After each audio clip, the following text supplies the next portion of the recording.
Those souls live on, and they can see us from above, meaning from the other dimension where they are. Yes, this is what our Lord Jesus Christ teaches us, that they are angels in his kingdom. He's the God of the living, not of the dead. He's the God of Abraham, Isaac, and Jacob, the God of the living and not of the dead. A devout priest who lived on the island of Aegina in Greece, just off the port of Athens, Piraeus. It's about, an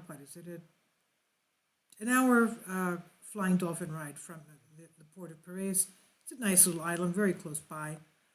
Now, his soul was full of affection for his parishioners, his flock, and especially for the ones that were hurt.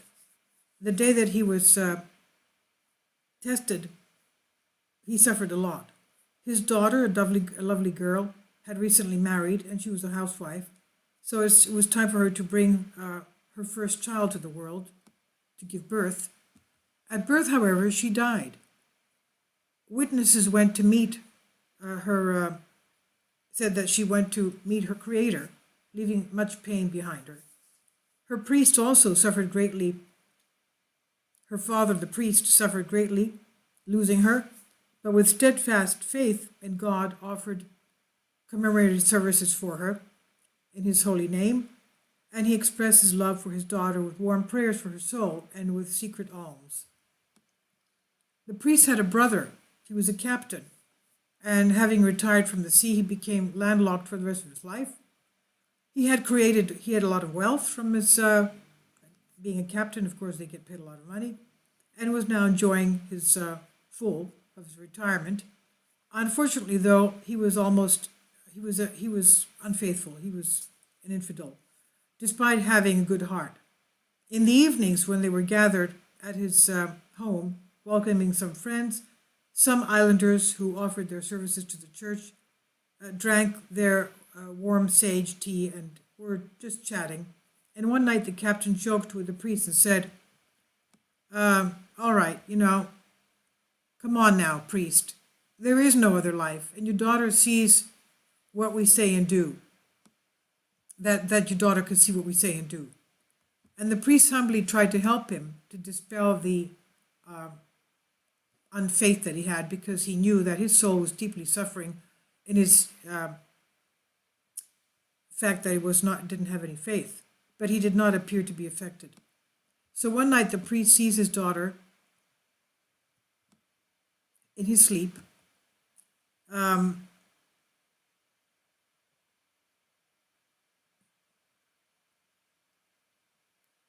She was all alight, and she blurted out to him cheerfully, saying to him, "Father, thank you for everything, for your love, for your prayers, and for your charity and alms, that helped my soul," because he was doing it for her, to help her soul.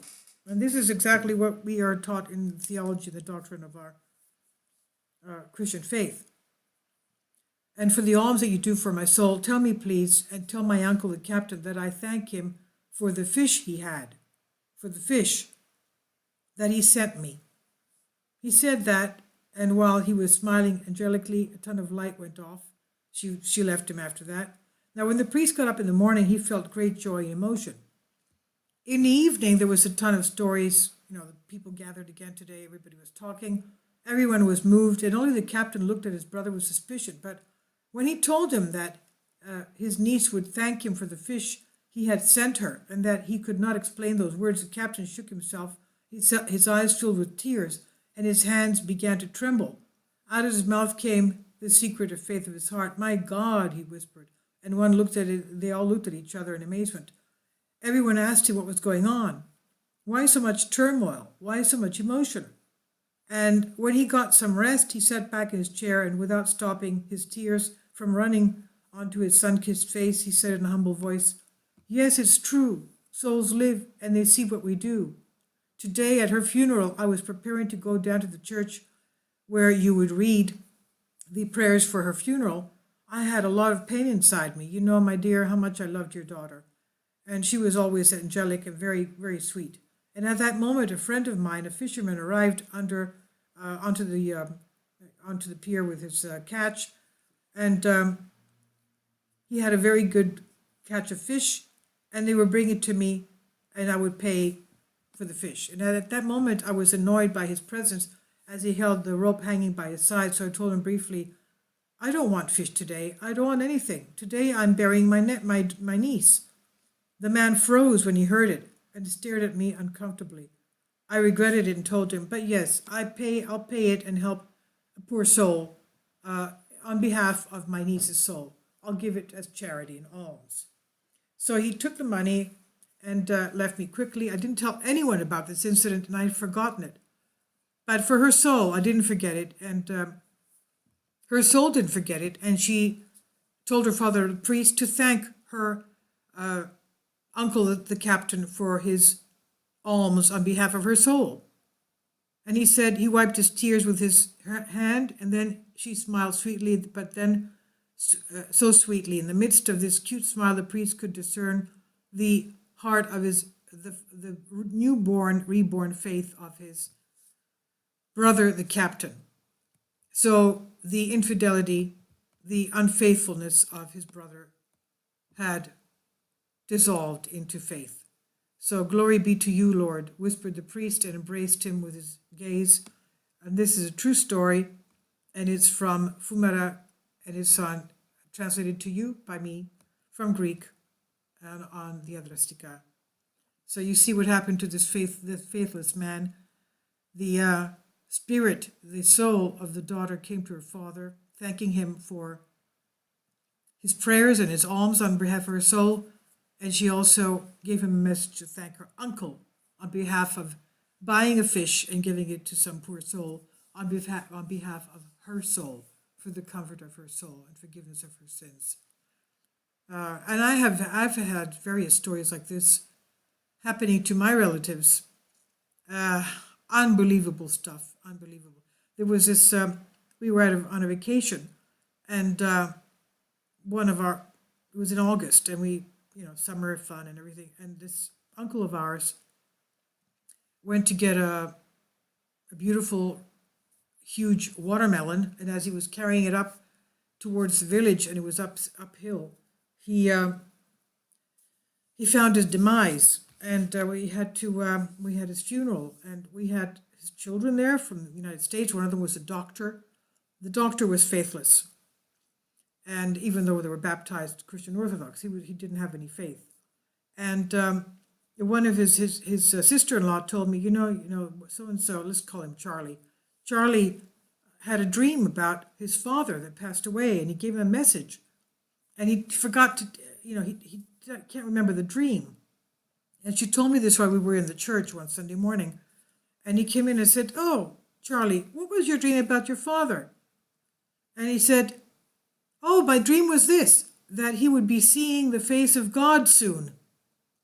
And then his sister-in-law said, "Well, I thought you couldn't remember your dream." He says, "Just now, when Kelly asked me, that's when I remembered my dream." He said, "I will soon be seeing the face of God."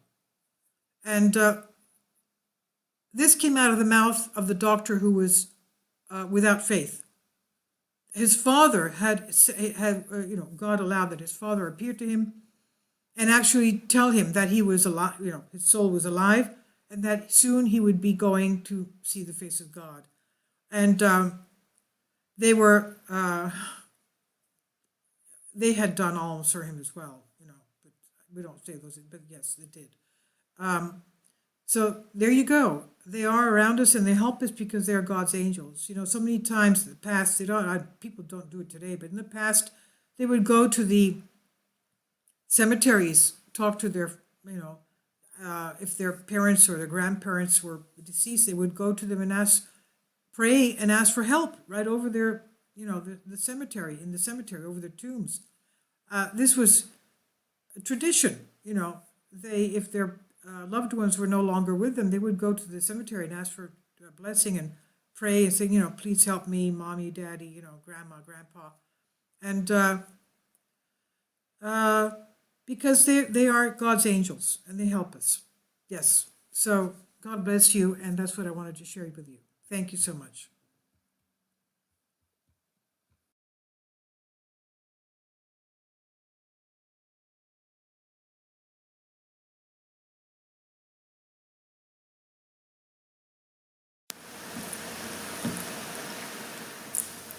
If you'd like to join me on my Patreon account, you will hear content not covered by mainstream media.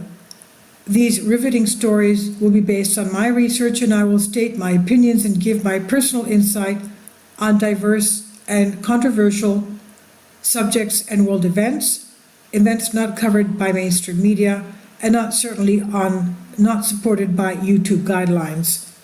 So whatever I have on my Patreon, most of those will not be on my YouTube channel. Please consider becoming a member today.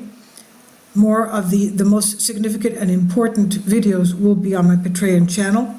Your support helps me to continue my research and keeps this YouTube channel alive. And we depend on your support, your generous charity, because we help economically challenged families here in Athens, Greece, in Kapota, and we also help the young generation with university tuition and the community around our church. Thank you.